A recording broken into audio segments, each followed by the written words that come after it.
What's up guys, this is AandAHobbies, I'm Corey, and today we're going to be taking a look at a little bit different type of Lego set than what I am used to. This is the 2020 Star Wars Advent Calendar.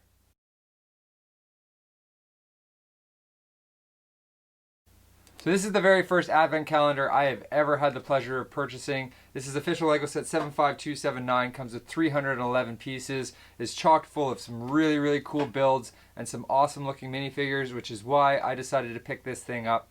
It is not officially slated to be released until September 1st, 2020, and is obviously for Christmas, for working your way through the month of December, through the holiday season, and building up to Christmas Day. Now, we all know the exact builds and characters that are coming in this. They're advertised right on the Lego website for the Advent Calendar, so that's not really the big surprise with it. The big surprise is what you get on what day. So I'm not going to spoil that for anybody. I thought we'd just make a video on getting my reaction and my opinion on each of the ones as we go through them, and we'll just get my first reaction and my first impressions on all these things. We all know who we go to for set reviews and that kind of stuff, so this is going to be more of a reaction and impression type video on my very first Advent Calendar.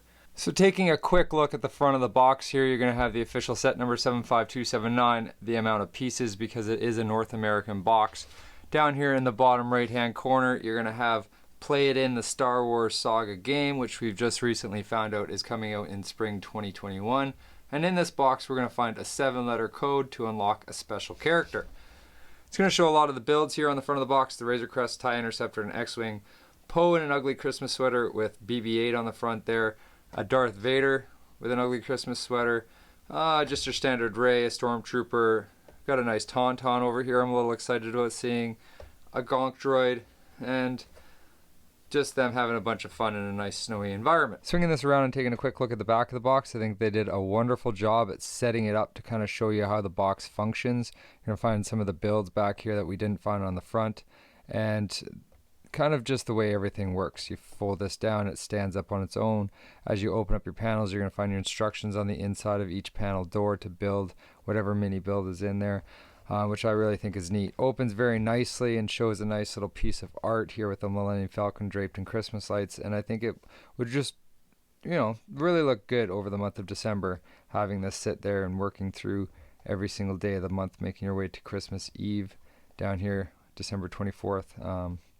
I think it's a really nice box and really functions well and very simply. So I'm going to get into opening these little panels up here and building everything that's inside. Then we'll have a look at them. I'll tell you my thoughts, opinions on those, and the process that I went through to get them all together, and whether I think this thing is good design, bad design, worth the money, or what.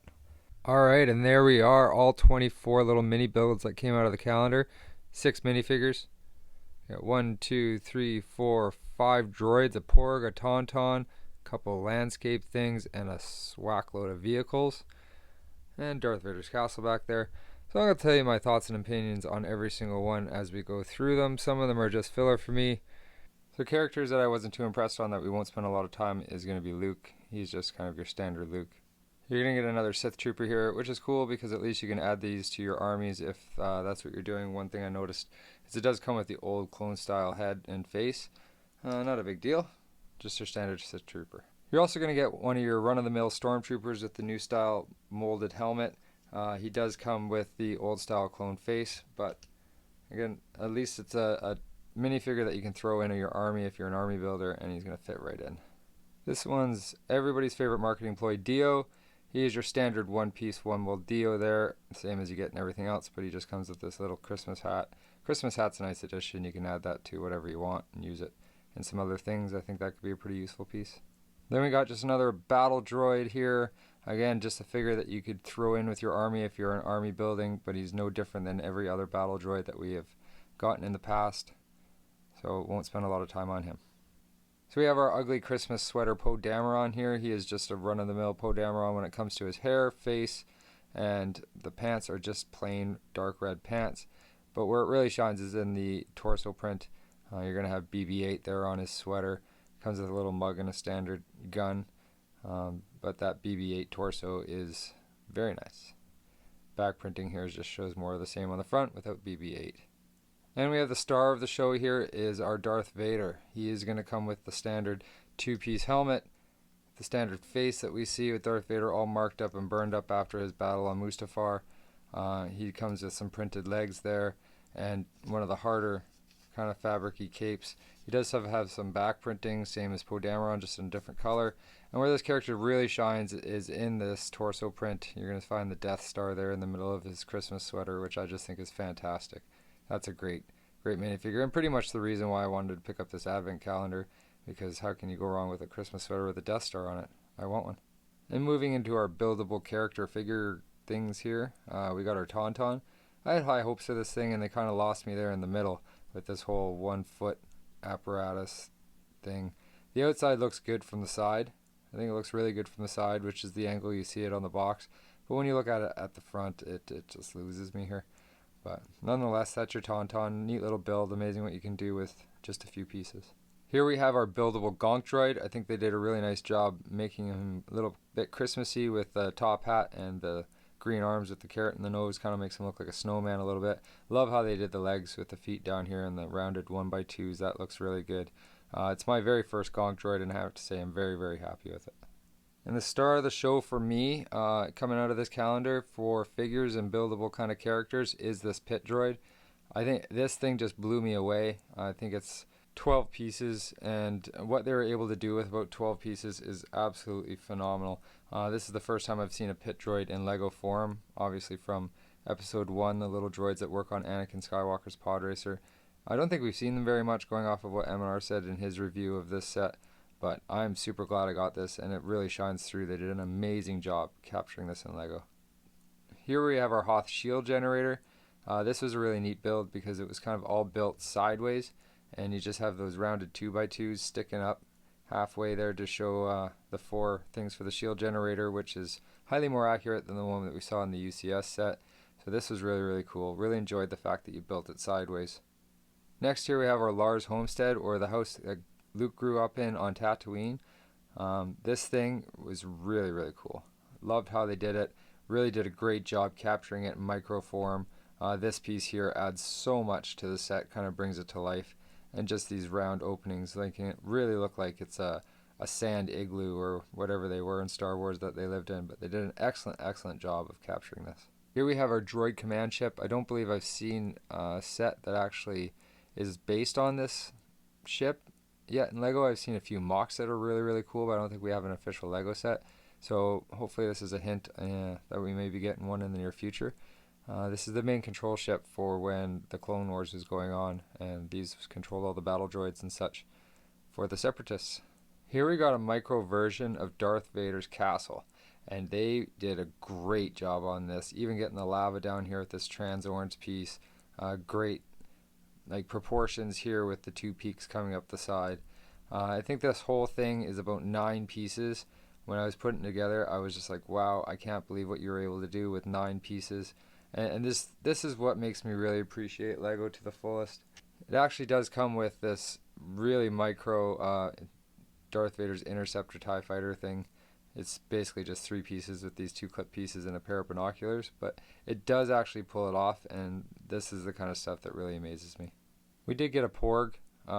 Yep, he's a Porg. Nothing special about him, just a Porg. Moving into the vehicles, we have Anakin Skywalker's pod racer from episode 1 here. In M&R's video, a lot of these pieces were damaged and misshapen, and he wasn't able to build this, so I was happy when I got mine and saw that all the pieces were in good shape and I was able to put it together.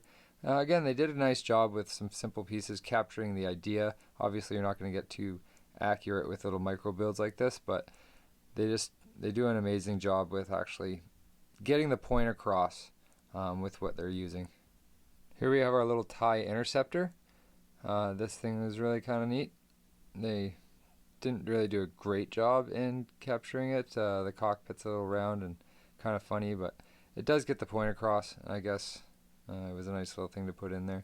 This kind of reminds me of the Awing in the Death Star Battle Trench Run thing that we got on May 4th. Speaking of Awing, this is the Awing that you get with the Advent Calendar, and they did a much better job on this one than they did on the May the 4th promo. This one's really solid. Gets the proportions down really nicely. You have these 2 guns on the side that can move up and down if you want them to. They did get a nice little trans yellow piece back here to show the engine thrust. And again, the proportions of this and everything just worked very simply with a few pieces. One of the best vehicles that came out of this advent calendar for sure. Next, we're going to have our Snowspeeder here. Again, very, very simple, not a lot to it. They did get the point across with the few pieces that they used, but for me, they kind of didn't really get the shape. I think the shape's a little more flared out down here. And again, you're pretty limited with the pieces you got, but they did a good job. I think they could have just added a couple more pieces to make it a little bit better when it came to this one. And here is our X-Wing. Maybe we could call it Red 5, even though it doesn't have a lot of red in it. It does have a little red there. This was a really cool build putting it together because these were a lot of pieces that were standing up on end and kind of stacked this way sideways to get this front nose cone piece. And then the wings were simply just made out of these 1x2 tiles with these two extensions on them either side. I don't know all the terms, guys. So put the lightsaber hilts on here for some blasters. Really pulled off the X-Wing.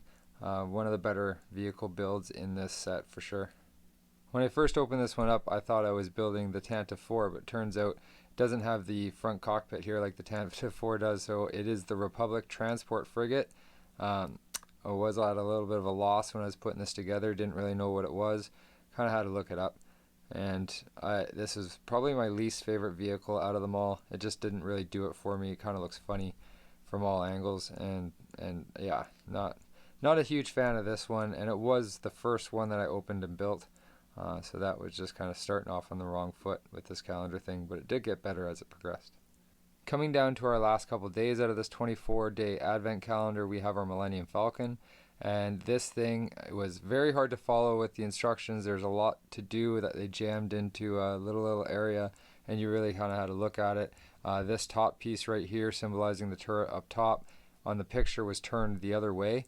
So that was a little bit weird. I couldn't figure that out, but they did a nice job actually getting the cockpit in and the radar dish in, a little bit of transit on the back to show a little bit of the thrust.